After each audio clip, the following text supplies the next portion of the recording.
NSP news success Palghar. Mokhada Trimbakeshwar रस्त्यावरील तोरंगण घाट विभागात एका आयशर ट्रकला मोठा अपघात झाला। या अपघातात हाडे जव्हार येथील सुभाष दिवे 28 या प्रवाशाचा जागीच मृत्यू झाला आणि 30हून अधिक लोक जखमी झाले। हे सर्वजण काम शोधण्यासाठी जात होते। गंभीर जखमींना उपचारासाठी त्र्यंबकेश्वर आणि नाशिक जिल्हा रुग्णालयात हलवण्यात आले आहे। काही जखमींवर मोखाडा ग्रामीण रुग्णालयात उपचार सुरू आहेत।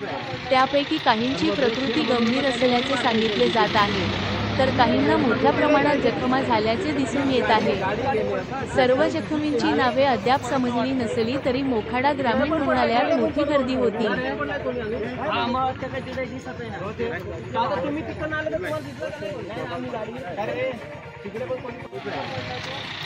ब्रेक फेल म्हणून मग त्याने उडी मारली